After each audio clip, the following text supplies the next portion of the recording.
was a place on Earth, would it be populated for you by lots and lots of naughty but nice treats? Would there be, just like in Willy Wonka with the wonderful late great Gene Wilder, would there be that sort of river with that chocolate running down the stream? Would there be trees with sweets that you could pluck out of the branches? Would there be pizzas growing on the footpath? I'm kind of running out of inspiration now here, can you tell? I'm wondering how much food plays a part of your life, how much you crave treats that we consider to be sinful. Do you have a good relationship with food? We're talking today on Desert Island Dish to Matt Fruci from Marlborough, who is a body transformation coach and a registered nutritionist. And in the next hour, he is going to cook me up a cake. Now, this is no ordinary cake. It has very few calories. It contains no flour, no sugar, and he's going to cook it not in a tin in the oven, but in a mug in the microwave. Believe me, it has to be seen to be believed, or heard in your case. Matt works with clients all over Wiltshire. He lives in Marlborough, but he grew up in Swindon. And he believes that getting fit, strong and lean can improve the quality of your life. He knows from personal experience how you can stop enjoying food because you're so worried about your weight and how you look. So our recipe today is to satisfy a sweet tooth. As for Matt, it's never been about craving something safe. Always looking forward to the chocolate at the end of a meal. So even if it was my lunchbox of sandwich crisps, it would just be getting through that so that I could get to the chocolate, aka the main event. So you had a sweet tooth? Yeah. So and I see it with a lot of other people, and that's exactly why I like to experiment with ways that you can kind of eat more and almost get away with it. It kind of feels like you're cheating it a little bit. So children's parties must have been a dream then, because there's always a bit of a sugar overload. Yeah. On top of that, coming from an Italian background, there'd be the pasta, lasagna, pizza, and then there was always room for pudding. You kind of call it the dessert stomach, where you kind of full up, but there's always room for the sweet. Do you think you had a healthy relationship with food growing up? So food is a big part of our life. It's birthdays, Christmas, family gatherings. Food is always involved in that. So we celebrate with it. But at the same time, it's about knowing how much to eat, what to eat, how your body actually works on a weekly basis, so that you can start to enjoy social situations, not restrict foods, not feel bad if you've eaten a so-called bad food, because I don't believe there is bad and good foods as such. It's more what you do on average that counts. So as they say, moderation, balance is the key. And that's kind of what I aim to install in others, and learning from what I used to be like. So I would be very much feeling guilty, or almost like diet over to an extent, if I ate a bad food, when in actual fact it's what you do on average that counts. And it's quite liberating to know that you can eat your chocolate or your cake and still stay on track with your weight management. What age do you think you were when you started thinking about what you were eating and wondering about your own body image and body shape, which is something that young people think about earlier and earlier these days? When did you sort of first start to really consider what you were taking in? So I mean, even early teens and before that, children are bombarded with a lot of food stuff. There's diet books around, and you kind of notice that foods are being portrayed as good and bad, or treat foods. And I think that was kind of there for quite a while, and that stayed with me, and that's kind of the reason almost behind my poor relationship with food and actually having an eating disorder at one point. I'd still look at food and maybe think, oh, that's a bad food, should I have that? Feel guilty if you maybe overindulge in something, when in reality that's life and it's about what you do on average. And it's come full circle really, with a lot of females who come to me wanting to lose weight, saying how they've restricted foods, but then they just crave it more. They feel out of control. They're trying to curb hunger, but they're always hungry, and why am I hungry even though I've eaten 2 hours ago? I know I shouldn't eat that, but I can't help myself. It does become really liberating to know that you can eat your cake and enjoy yourself. And as I said, this stayed with me for quite a while, so much so that, you know, I'd go out for a family meal but think, oh, I can't eat that, really, can't eat this. And it's about empowering people to know that you can have a curry, have your wine, and still actually lose weight, maintain your weight loss by understanding the science behind things. And that's what brought me into nutrition, because as I learnt more about the science behind it, I got more into it and realised that a lot of this, the fad stuff saying bad and bad foods and whatnot, was kind of lacked a lot of evidence behind it, and it really is what you do on average, and yeah, you can get away with a lot more than you think, is what I would say. Yeah. Which is great for your social life. Today's Desert Island dish comes from Matt Fruci, a body transformation coach and registered nutritionist based in Marlborough. He's always had a sweet tooth, and when he was younger, he struggled to have a healthy relationship with food as he got too hung up on cutting out the so-called sinful, naughty stuff that we think we should avoid. But he now teaches his clients that it's all about everything in moderation, not giving up every treat. So let's join him in the kitchen.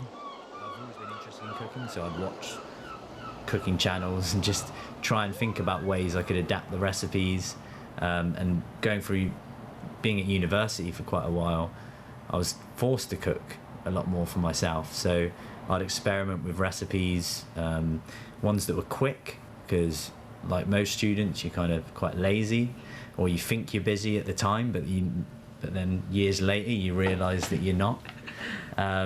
So I wanted to make quick and easy recipes that satisfied my sweet tooth, filled me up. For my lifestyle, I generally like to eat a lot before bed. It might be when I'm watching a film, or I like to sit down with friends and family in the evening and have a bigger meal then, where we can catch up, and then afterwards I might watch some TV, and I like something sweet to watch TV with. So I generally eat more towards the evening. I have more time to cook, but in general I'd always want quick, easy snacks for the day. And with this recipe, it really is, the kind of background comes from 3:23 p.m. roughly being the time when you're in your office and you're a bit tired, you're feeling that coffee pick me up with the cake. So this recipe takes about 1 minute, maybe 3 if you're a bit slow, and it satisfies that. It gives you a caffeine hit. It's a cake, it's got antioxidants in there, and it's in a mug as well, and all you need is a mug and a microwave. It sounds like a miracle to me. Let's get the ingredients out and start putting it together.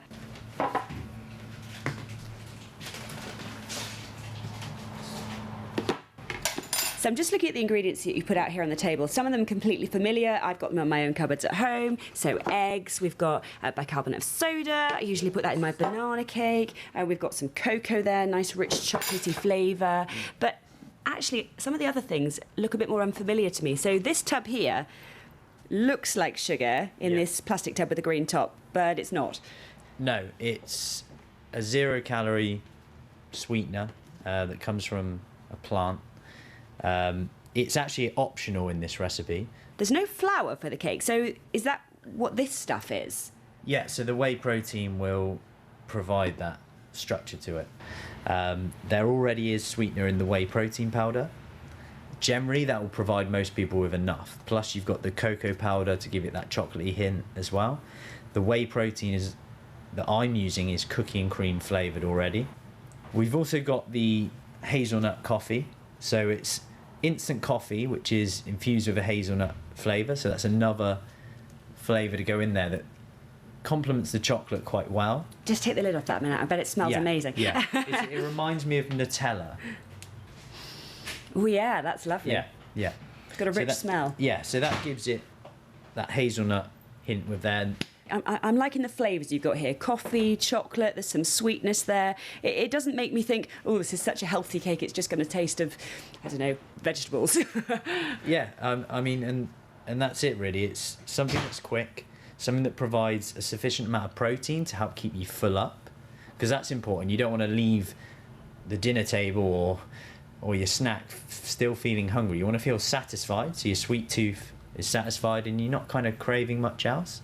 Okay. So that's kind of the idea behind it. It's also quite low in overall calories, so the fat content and the carbohydrate content is very low, so you know it's going to help you for your food intake over the course of the day to stay within a portion controlled diet, which will help you either lose weight or maintain your weight loss from there. Well, still to come, we'll put all those ingredients together in a mug, in a microwave, and see what happens. You can watch a video. And as we've been talking about food and getting your tummy rumbling this afternoon, there's a recipe on Sue's Sunday morning show. The last recipe for a MasterChef finalist, Juanita Hennessy, this week. Learn how to make lamb and potatoes with dill. BBC Wiltshire, now it's time to bake a cake in a mug, in a microwave, with no flour or sugar. Matt Fruci is a body transformation coach and registered nutritionist from Marlborough, and this is the recipe he wanted to share as his desert island dish. So, start off, you would put 1 scoop of your whey protein in. So this here is cookie and cream flavour. Put that straight in the mug. I'm then going to add the 1 teaspoon of hazelnut coffee. So this is instant coffee. You get that caffeine hit, and you also get that hazelnut taste. I'm then going to add in 1 teaspoon of cocoa powder. So that's just your standard cocoa powder, no sugar or anything like that in there. So I'm then going to add half a teaspoon of sodium bicarbonate. So there's the option for stevia. I'm going to actually leave it out here because I think it's sweet enough. So I'm just going to mix these dry ingredients in the bottom of the mug. So I'm then going to add in 1 egg into the mug at the bottom. So the beauty of this is you could do it at work. All you need is a microwave and a mug. I'm then going to whisk the egg with the dry ingredients to make a smooth batter. And this is pretty much it. As soon as it's smooth and you're kind of good to go. I'm kind of fascinated by the science behind this because it's missing some of the key ingredients I would expect to be in a cake, and it's going to be done in a microwave. I'm thinking, is this really going to work? I don't want to doubt you, Matt, but I'm looking at this going, really? That's going to be a cake in a minute? I'm not so sure. Prove me wrong. Simply, we just need to go over to the microwave. You just need to watch, because it will rise. So I'm going to set it to 1 minute now, and that will be the maximum time I really have in there. So I'm just going to keep an eye on it. And you've used quite a large mug, so it's in no danger of spilling over the top. Well, you'll be surprised. I'd always keep an eye on it, so just keep checking it, see if it's rising. So it is slowly rising, as you can see. It's halfway up now. So again, you get quite a lot of volume with this. And if your plate's full, you're going to be more satisfied. No one likes an empty plate, right?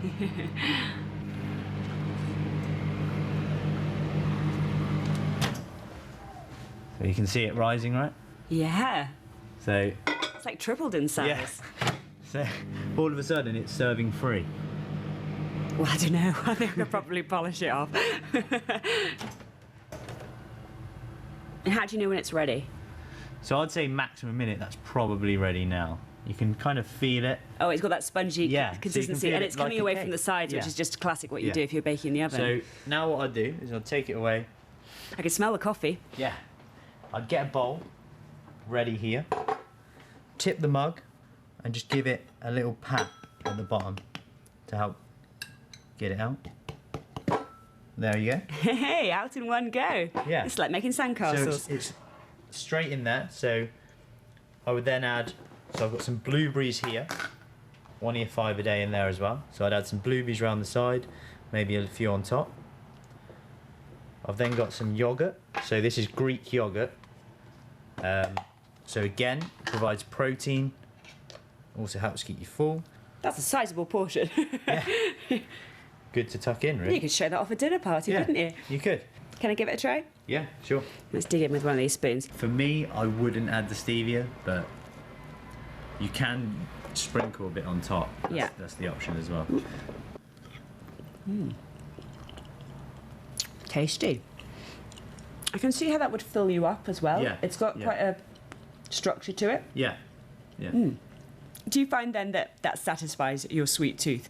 So I'm not going to pretend it's better than, a big fudge brownie cake that you can get in your coffee shop, but does it come some way to it? Yes. So and again, it's kind of comes back down to that balance. And if I can eat more sweet stuff and kind of get away with it and enjoy my food a bit more, feel full up, feel in control of my hunger, then all the better. And that's kind of what I aim to help others with as well. So he achieved it. I doubted him and he did it. No flour, no sugar, in a mug, in a microwave, and Matt Fruci made a cake in our BBC Wiltshire kitchen.